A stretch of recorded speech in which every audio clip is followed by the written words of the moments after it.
नमस्कार, जय महाराष्ट्र. मी डॉक्टर अनिल फळे. AM 2032 live मध्ये आपल्या सगळ्यांचं स्वागत आहे. सध्या कडाक्याची थंडी पडलेली आहे, गल्लीतही आहे आणि दिल्लीत देखील आहे. आता दिल्लीतल्या थंडीचं महत्व असं आहे, ती राजकीय दृष्ट्या जी ती थंडी आहे, एक तर ती काही गोठून टाकणारी देखील आहे आणि अगदी म्हणजे टोकाचा उष्मांक देखील वाढवणारी आहे. ते कसं, तर आज 12 डिसेंबर आहे आणि लोकनेते शरद पवार यांचा वाढदिवस. अजितदादा पवार हे सकाळी त्यांना भेटले, शरद पवारांना. त्याच्यानंतर अजित पवार हे संसद भवनामध्ये गेले. ते केंद्रीय गृहमंत्री अमित शहा यांना देखील भेटले आणि अमित शहा हे शरद पवारांना शुभेच्छा देण्यासाठी पोहोचले देखील. हे सगळं जे घडतंय हे फक्त शुभेच्छांपुरतं मर्यादित आहे का? की दिल्लीमध्ये जे राजकारण सुरू आहे सध्या, म्हणजे शरद पवारांनी इंडिया आघाडीचं नेतृत्व आता ममता बॅनर्जींनी करायला हरकत नाही असं एकीकडे ते म्हणतात आहे. विधानसभेमध्ये त्यांचा पराभव झालेला आहे. अशा परिस्थितीमध्ये हे सगळे मोदी भक्त, अंधभक्त जे आहेत, त्यांना अतिशय आनंदाच्या उकळ्या फुटलेल्या आहेत. म्हणजे शरद पवारांच्या म्हणजे त्यांच्यावर व्यंगात्मक टीका केली जाते, त्यांना ट्रोल केलं जाते, नाही नाही त्या गलिच्छ शब्दामध्ये त्यांना हिणवलं जात आहे. अशा परिस्थितीमध्ये भारतीय जनता पार्टीचं शीर्षस्थ नेतृत्व मात्र एक समजूतदारपणा दाखवत आहे, एक सुसंस्कृतपणाचं दर्शन घडवत आहे. आणि या संबंधी बोलण्यासाठी आपल्या सोबत आहेत ज्येष्ठ पत्रकार आणि राजकीय विश्लेषक संजीव उन्हाळे. संजीव उन्हाळे सर, हे सांगा की सध्या काय घडतंय महाराष्ट्रात, काय घडतंय दिल्लीमध्ये, काय घडतंय या क्षणाला? शरद पवारांचा वाढदिवस तारीख 12, महिना 12वा आणि वर्ष 24. म्हणजे 12, 12 आणि 24 म्हणजे हे सगळे ग्रह आज दिल्लीमध्ये एकत्र झालेले आहेत. म्हणजे मी भविष्याच्या दृष्टीने सांगत नाही, मी राजकारणाच्या दृष्टीने सांगतो. आज दिल्लीमध्ये बऱ्याचशा घटना घडल्या. एक पहिली घटना अशी की ज्या गृह आणि अर्थ खात्यासाठी ताणाताणी चालली होती, ते भारतीय जनता पक्षाने आपल्या खिशामध्ये टाकलेले आणि आता इकडची तिकडची खाती तर दोन पक्षाला देणार आहेत. अजितदादाचा अर्थातच आहे, आक्षेप नाही, निरपेक्ष असं ते व्यक्तित्व आहे. आणि दुसरं जे आहे ते मोदी आणि फडणवीस यांची भेट झालेली आणि ती देखील अतिशय व्यवस्थित झालेली. म्हणजे मोदी फडणवीस महाराष्ट्र कसा चालवावा, महाराष्ट्र धर्म कसा चालवावा असं काही सांगत नाहीत. त्यांनी त्यांनी कशा पद्धतीने काय केलं असेल हे जरा वेगळंच आहे. आता एक असं आहे की हे जे वाढदिवस आहे हा नेहमी करता राजकारणी माणसं राजकारणासाठीच वापरतात. असं काही कोणी म्हणू नये की माझा वाढदिवस हा फार हे आहे. आता खरं म्हणजे अजितदादांना सहज विमान पकडून मुंबईला येणं आणि आराम करणं हे सोपं होतं. परंतु हे सगळं जे काही घडलंय हे अतिशय मला असं वाटतं की सांस्कृतिक वारसा, आमची संस्कृती, कौटुंबिक संबंध वगैरे वगैरे, परिवार एक आहे, हे जरी खरं असलं, म्हणजे मी ही गोष्ट मानतो की मला जितके अजितदादा परिचित आहेत ते ताडताड बोलतात, फाडफाड झापतात, पण हा माणूस अतिशय संवेदनाक्षम आहे. म्हणजे अगदी भाजपमध्ये जायचा निर्णय घेताना जसं हॅमलेटचं to be or not to be झालं होतं, तसं अजितदादांचं बरेच महिने ते चाललं होतं. म्हणजे तो माणूसच मुळात संवेदनाक्षम आहे. म्हणजे अजितदादा आणि शरद पवार या दोन व्यक्तित्व अतिशय भिन्न आहेत. म्हणजे या व्यक्तित्वाला कुणी अजून तसं ओळखलंच नाही, पारखलंच नाही असं व्यक्तित्व आहे. त्याच्यामुळं ते संवेदनाक्षम होणं, त्यांना ते कौटुंबिक वाटणं वगैरे हा सकाळचा जो प्रसंग आहे मी समजू शकतो. परंतु मुळामध्ये आता ते कुणाच्या तंबूत गेलेले आहेत? ते भाजपच्या तंबूत गेलेले आहेत. तंबूत जाण्याच्या अगोदर त्यांनी विचारलं असेल की माझे पूर्वीचे गॉडफादर शरद पवार यांच्याकडे मी जावं का? एक अनुमती त्यांनी फडणवीसांशी चर्चा तरी केली असेल. आणि मग त्यांना ते भारतीय जनता पक्ष असा एक पक्ष आहे की प्रत्येक गोष्टीतून एक तर नेरेटिव्ह सेट करणं आणि ते नेरेटिव्ह सेट करता करता त्याच्यातून आपला काहीतरी राजकीय लाभ कसा घेता येईल हे देखील पाहणं, असं 24 तास. म्हणजे शरद पवार देखील तेच करत होते, अजूनही करतात 24 तास राजकारण, पण ती व्यक्ती म्हणून करतात. हा पूर्ण पक्ष म्हणून राजकारणाशी व्यग्र राजकारणामध्ये असा 24 तास. तर त्याप्रमाणे हे सकाळचा प्रसंग झाला, तो भावनाशील होता. आणि आपण आपण मानू शकतो की यशवंतरावांनी जी परंपरा चालू केली त्या परंपरेतलाच एक पुढचं पाऊल म्हणून हे पुन्हा एकमेकाला भेटले, छान झालं. पण जेव्हा अमित शहा भेटायला आले तेव्हा मात्र पोटात गोळा आला. कारण अमित शहा हे जे व्यक्तित्व आहे, हे व्यक्तित्वच तसं गतिशील आहे, गतिमान आहे. आणि ते काय गती घेईल, कुठे गती घेईल, हे काही सांगता येत नाही. एक असं आहे की एकाच बाजूला अनेक डाव खेळण्याचा म्हणजे पायंडा हा शहांचा आहे. म्हणजे शरद पवार तर राजकारणात पारंगत असतीलच, पण शहा ही काही कमी नाही. तेव्हा शहा यांचा आणि शरद पवारांचा काही फार संबंध नाही. म्हणजे अगदी जसे बोटाला धरून मी उभा राहील, मला उभं केलं असं ते मोदी म्हणाले, तसं बोटाचा आणि नखाचा देखील यांचा एकमेकाशी संबंध नाही, इतकं त्यांचं हे आहे. पण ते कसे काय आले, काय झाले, तर याच्या मागे सध्या ज्या घडणाऱ्या घटना ज्या आहेत ह्या फार महत्वाच्या. एक तर असं झालंय की प्रादेशिक पक्षाला नामोहरम करणं हा भारतीय जनता पक्षाचा अजेंडा आहे. आणि त्या अजेंड्याप्रमाणे त्यांनी शिवसेना आणि राष्ट्रवादी, विशेषतः शरद पवार यांचा जो करिश्मा आहे तो थोपवणं, थांबवणं आणि तिथं त्यांना अडचण निर्माण करणं हा मुख्य हेतू धरून त्यांनी अजितदादांना अगदी 70,000 कोटीचा आरोप हा 3 दिवस अगोदर करून सुद्धा त्यांनी घेतलं. याचा अर्थ त्याच्या मागे हे सगळं डाव होता. बाकी सगळेच गोष्टी त्याच्यामध्ये आल्या, म्हणजे अजितदादा हे काही तसे हे नाहीत. आणि अजितदादा देखील त्यांचा सगळा गट हा अतिशय सभ्यपणे भारतीय जनता पक्षाशी संबंध ठेवून आहे. म्हणजे जे राजकारणी माणसांचं जसं असतं त्या पद्धतीने ते सगळं चाललंय. आता ज्या अर्थी हे आले त्याच्यामध्ये प्रश्न असा आहे की छोट्या छोट्या पक्षांना अंकित करून घेणं हा देखील एक दुसरा हेतू आता सध्या भारतीय जनता पक्षाचा आहे. कशासाठी आहे तर चंद्राबाबू नायडू आणि नितीश कुमार यांचं जे चाललेलं आहे भारतीय जनता पक्षाबरोबरच, हे सहनही होत नाही आणि सांगताही येत नाही अशी भारतीय जनता पक्षाची परिस्थिती.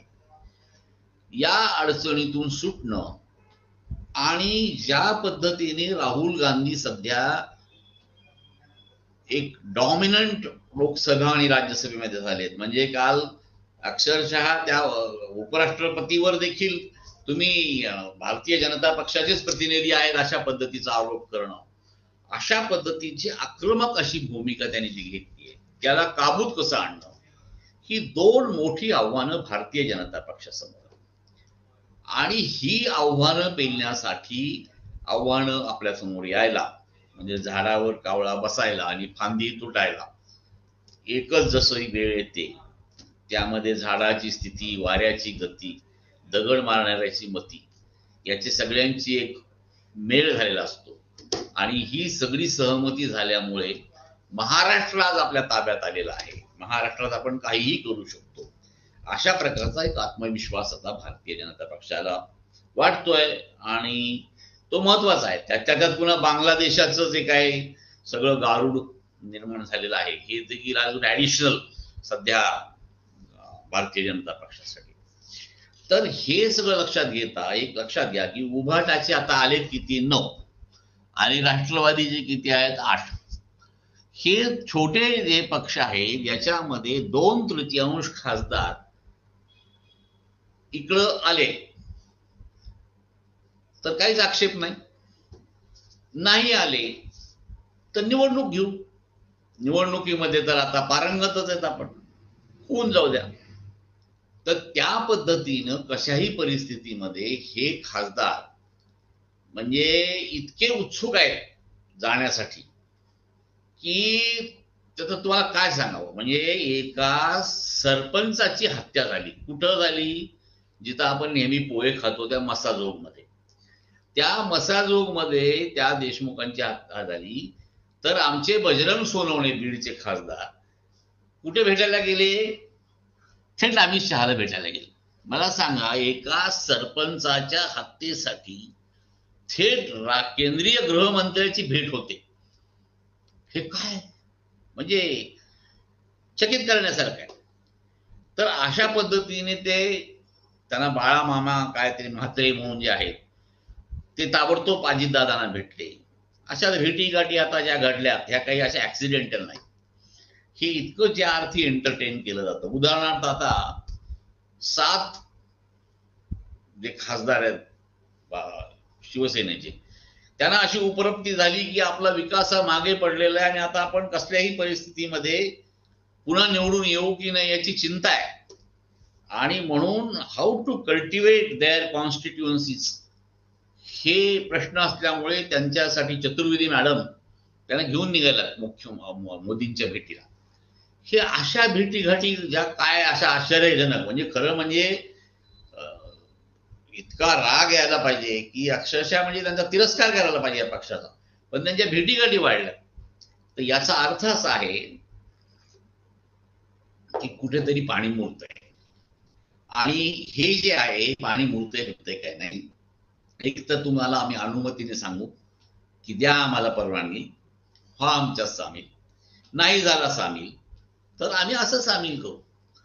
अशा पद्धतीने या 2 पक्षांना नव्हे तर काँग्रेस पक्षामध्ये देखील काही 7-8 जण त्यांच्याकडे जाऊन पोचलेले आहेत. म्हणजे हे इतके उतावीळ झालेले आहेत खासदार की केव्हा एकदा जातो आणि भाजपमय होतो. कारण नाही म्हणलं तरी कल्याण झालं ना हो, आपल्या अशोक चव्हाणांचं खासदार झाले, आता मुलगी मंत्री होईल, परंपरा 4थी पिढी पुढे चालू राहील. तर हे जे आहे, हे जे सगळं घडतंय याच्यामध्ये कुठे ना कुठेतरी आपल्याला चंद्राबाबू आणि नितीश कुमारापासून मुक्ती हवी आणि भाजपची शक्ती हवी. हे एक गणित आज भारतीय जनता पक्षासमोर दुसरं चाललेलं आहे. त्याच्यामुळे त्यांना मंत्रिमंडळात 20 मंत्री झाले काय आणि 30 मंत्री झाले काय याच्याबद्दल काही फार काळजी नाही. 14 तारखेला शपथविधी झाला काय आणि 15 तारखेला शपथविधी झाला काय त्याच्यामध्ये काही फार त्यांना काही घासाघीस नाही. प्रश्न असा आहे की केंद्रामधली सत्ता जी अस्थिर झालेली आहे ही स्थिर कशी करायची, या दृष्टीने महाराष्ट्राची कुमक कशी कामाला येईल या दृष्टीनं मला असं वाटतं की एकंदर राजकारणाचं सगळी होरा चाललेला आहे.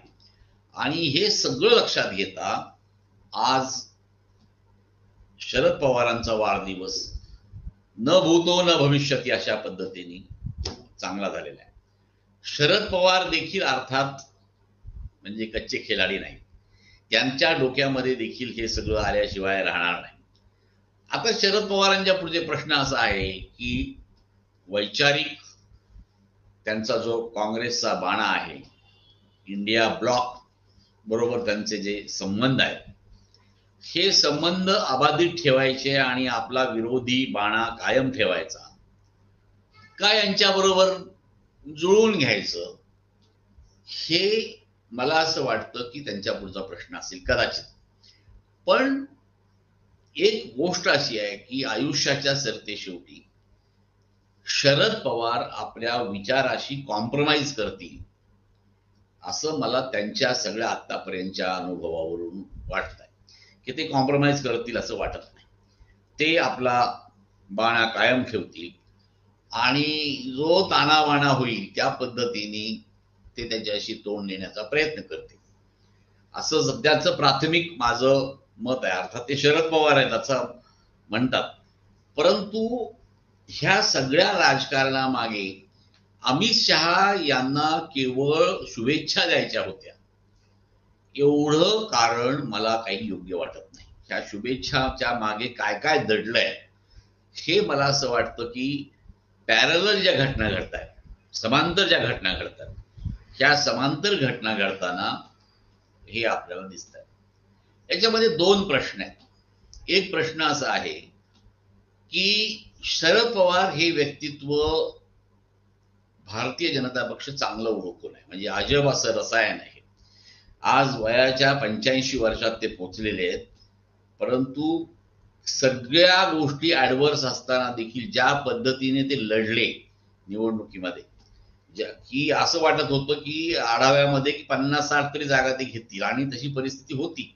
आता ईव्हीएम मुळे झालं का, ओबीसीचा जो चमत्कार घडला त्याच्यामुळे झालं का, फडणवीसांचं खरोखरच या ठिकाणी होतं, अशी हवा होती दिसली नाही, असं काही झालं. पण जे झालं त्याच्यातून देखील शरद पवार हे माघार घेण्यासारखं व्यक्तित्व नाही. म्हणजे भारतीय जनता पक्षाबरोबर ते अतिशय नमतं कुठं घेतील अशी त्यांचा तो बाणा नाही.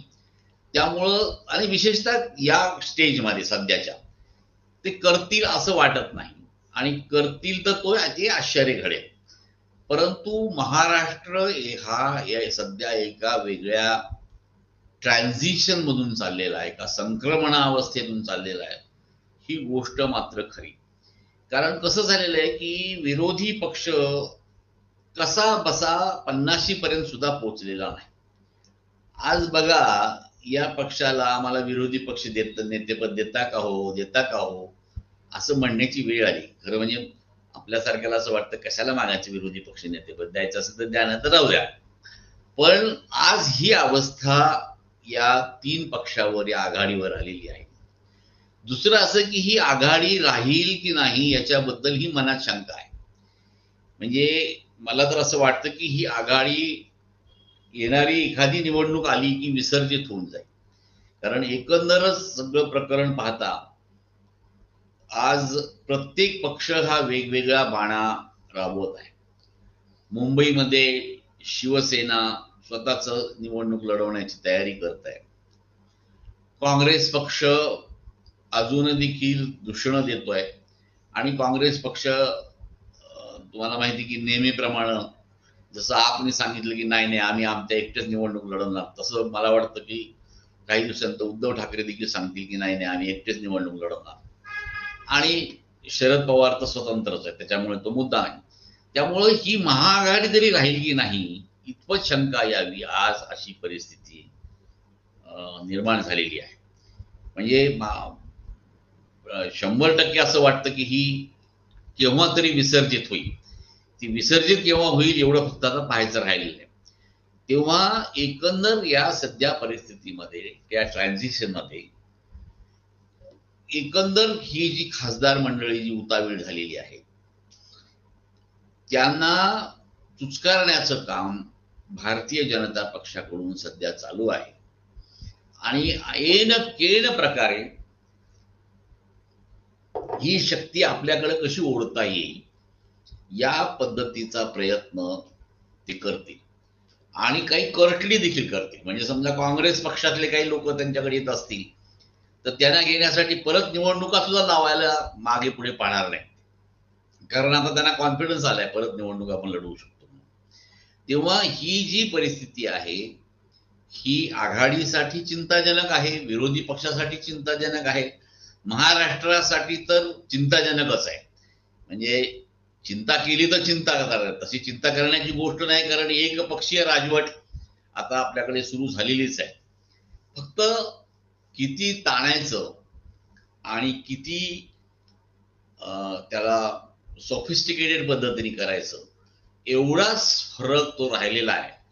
तो फरक मला असं वाटतं की भारतीय जनता पक्ष लवकर ठरवेल आणि काहीतरी महाराष्ट्रामध्ये नवीन घडण्याच्या मागे आहे. अगदी अगदी बरोबर आहे उन्हाळे साहेब, की आता बघा शपथविधीचा जो कार्यक्रम आहे, म्हणजे आता तो 12-13 दिवस काय लांबला वगैरे, ते राजकारण जाऊ द्या बाजूला, एकनाथ शिंदे नाराज वगैरे, परंतु 5 डिसेंबरला ज्यावेळेला तो शपथविधी आझाद मैदानावर झाला त्यावेळेला आवर्जून चंद्राबाबू नायडू, नितीश कुमार, म्हणजे सगळे जे एनडीए मधले जे घटक पक्ष आहेत त्या सगळ्यांना आवर्जून एका व्यासपीठावर पंतप्रधान नरेंद्र मोदी यांनी बोलवलं होतं. आणि तिथे ते दाखवून दिलं की महाराष्ट्रातली जी निवडणूक आहे आम्ही केवढा मोठा महाविजय मिळवलेला आहे हा. आणि आता बघा की हे तुम्ही लक्षात घ्या की ट्रेंड कुठं चाललेला आहे. त्याच्यामुळे त्यांच्या मनात त्या या 2 कुबड्या आहेत, म्हणजे राजकीय दृष्ट्या चंद्राबाबू आणि नितीश कुमार यांच्या, ते जर एखादी कुबडी हलायला लागली तर आमच्याकडे पर्याय उपलब्ध आहेत असंच त्यांना एखाद्या वेळेला ते दाखवून द्यायचं होतं, असा त्याचा अर्थ एकूण आपल्याला तुम्ही जे काय आता विवेचन केलंय, विश्लेषण केलेलं आहे, त्याच्यातून आपण तो काढू शकतो. दुसरं असं आहे की शरद पवार हे आता काय की आपण ते सिनेमॅटिक पद्धतीने जर सांगायचं ते राजकारणामधलं 70 नाव आहे, मोठ्या पडद्यावरचं तेवढं ते नाव आहे. म्हणजे आता असा माणूस जरी यांचा पराभव झालेला असला तरी यांच्यापासून आपल्याला कुठल्याही प्रकारचा धोका निर्माण होऊ शकतो. आणि मग त्या धोक्याला आपण परावर्तित केलं पाहिजे, ते मैत्रीमध्ये परावर्तित केलं पाहिजे. असा प्रयत्न जुलै 2023 मध्ये देखील झाला. भले शरद, जसं तुम्ही आता म्हणालात की शरद पवार आपल्या मूळ राजकीय जी भूमिका आहे, विचारधारा जी आहे, त्याच्याशी तडजोड करेल असं वाटत नाही तुम्हाला. आणि ते सत्य पण आहे. पण ते सत्य जरी असलं तरी प्रयत्न करायला काय हरकत आहे. म्हणून यांचा भाजपचे जे शीर्षस्थ नेतृत्व आहे त्यांचा प्रयत्न आहे की आपण कुठेतरी आता ही नवी काही बेरीज आपल्याला जमेल का, आपल्याला अशी गरज आहे. कारण की आज एनडीए मध्ये 293 खासदार आहेत या मोदी 3-0 सरकारमध्ये. त्याच्यातले हे प्रत्येक खासदाराचं महत्व आहे. मग आता ह्या महाविकास आघाडीची कॉन्फिडन्स लेव्हल जी आहे ती अगदी खालावलेली आहे या विधानसभेतल्या पराभवामुळे. आता ते ठीक आहे, ईव्हीएमचं आंदोलन होईल वगैरे, हे ते सगळं ते आपलं अस्तित्वासाठी ते चालू राहील काही वर्ष ते. परंतु केलेलं आहे म्हणजे ती फुटीच्या आता उंबरठ्यावर देखील आहे, असं सगळं ते चित्र आहे.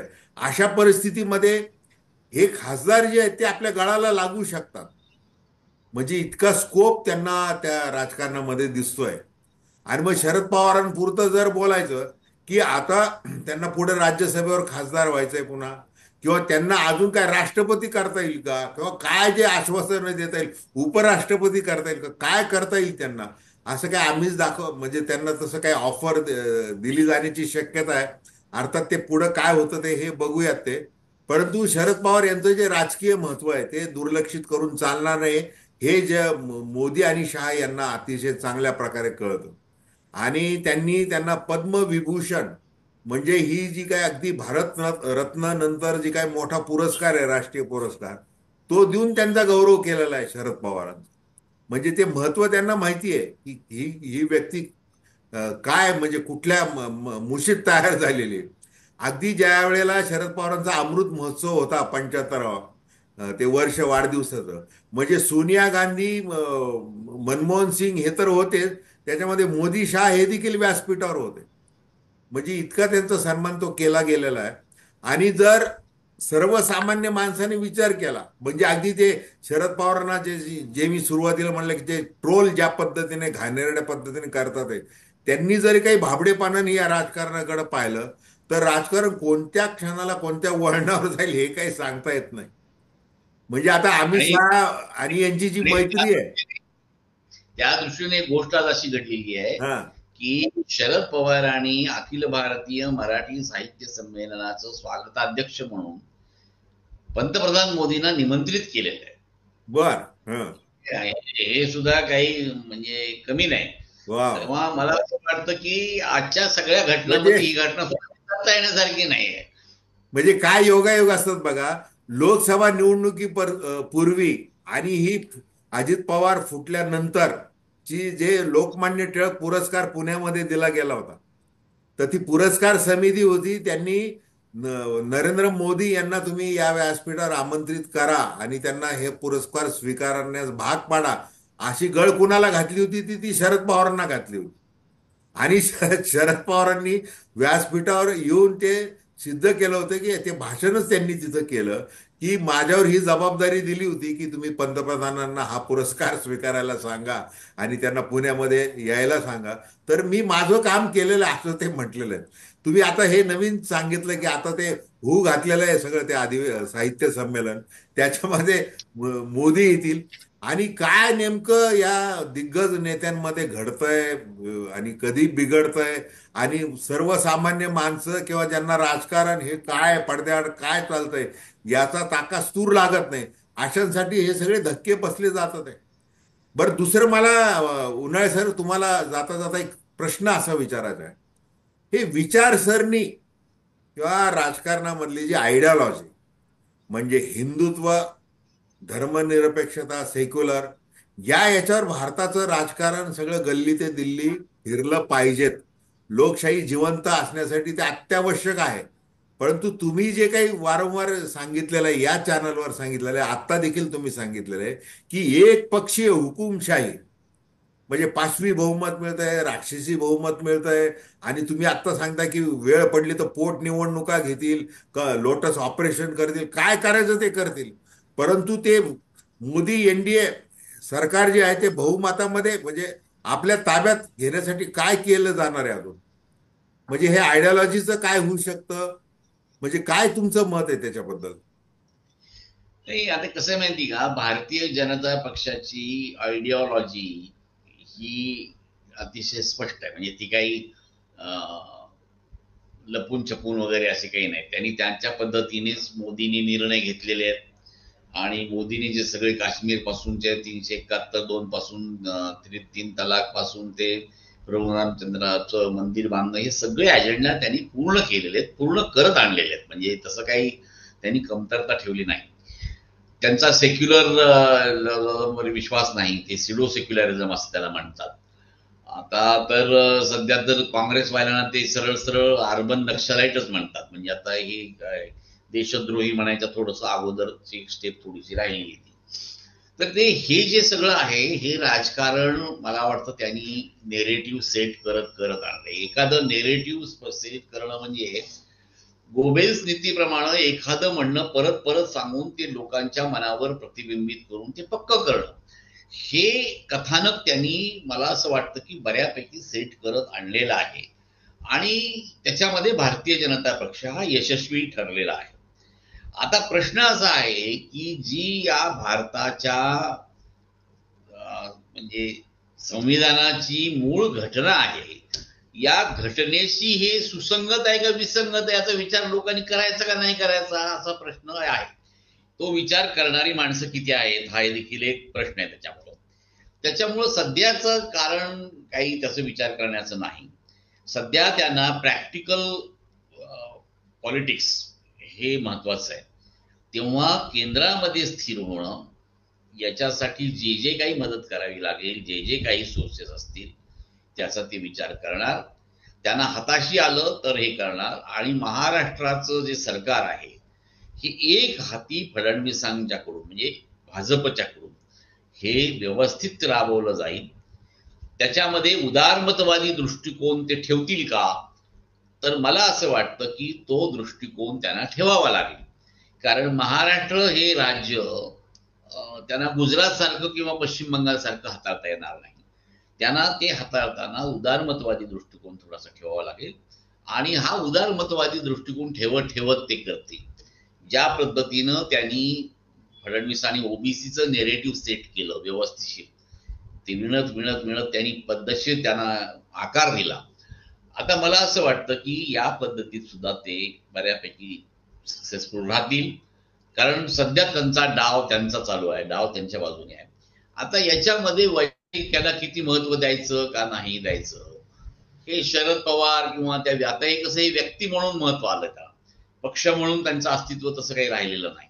त्याच्यामुळं मला असं वाटतं की या एखाद्या काळाच्या ओघामध्ये वाहत्या वाऱ्या संगे जायचं का प्रवाहाच्या विरुद्ध राहायचं, ह्याचा निर्णय ज्यांनी त्यांनी घ्यायचा आहे. आता तो निर्णय राजकीय नेते काय काय घेतात हे बघणं फक्त आपल्या हातात आहे. बरोबर आहे. आता आपण या चर्चेचा समारोप करतोय. आता बघा की केंद्रामध्ये ज्या वेळेला सहकार खातं स्थापन करायचं होतं, जे अमित शहा यांनी ते केलं, त्यावेळेला शरद पवारांशी त्यांनी आधी चर्चा केली की जरा सल्ला द्या वगैरे, हे केलं होतं. राहुल गांधींना देखील सहकार क्षेत्र समजून घेण्यासाठी मार्गदर्शक मिळाले ते शरद पवारच.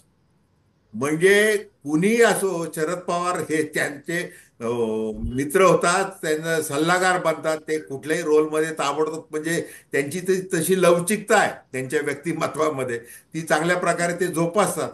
आता ही लवचिकता जोपासत ते आता पुढं नेमकं काय पाऊल घेतात, कशा प्रकारे त्यांना जे गुच्छ मिळाले आहेत अमित शहाकडून, अजितदादा पवार यांच्याकडून, या गुच्छांचं ते पुढं कशामध्ये रूपांतरित करतात, हेच आता आपल्याला बघायचं. तर राहुल धन्यवाद. गांधी हा. माझी राहुल दर्शकांना गांधी विनंती आहे की हे चॅनल सबस्क्राईब करावं, आपल्या प्रतिक्रिया बिनधास्तपणे नोंदवाव्यात. अशा प्रकारची आपण तटस्थ भूमिकेतून नेहमी चर्चा करत असतो. धन्यवाद उन्हाळे साहेब. थँक्यू.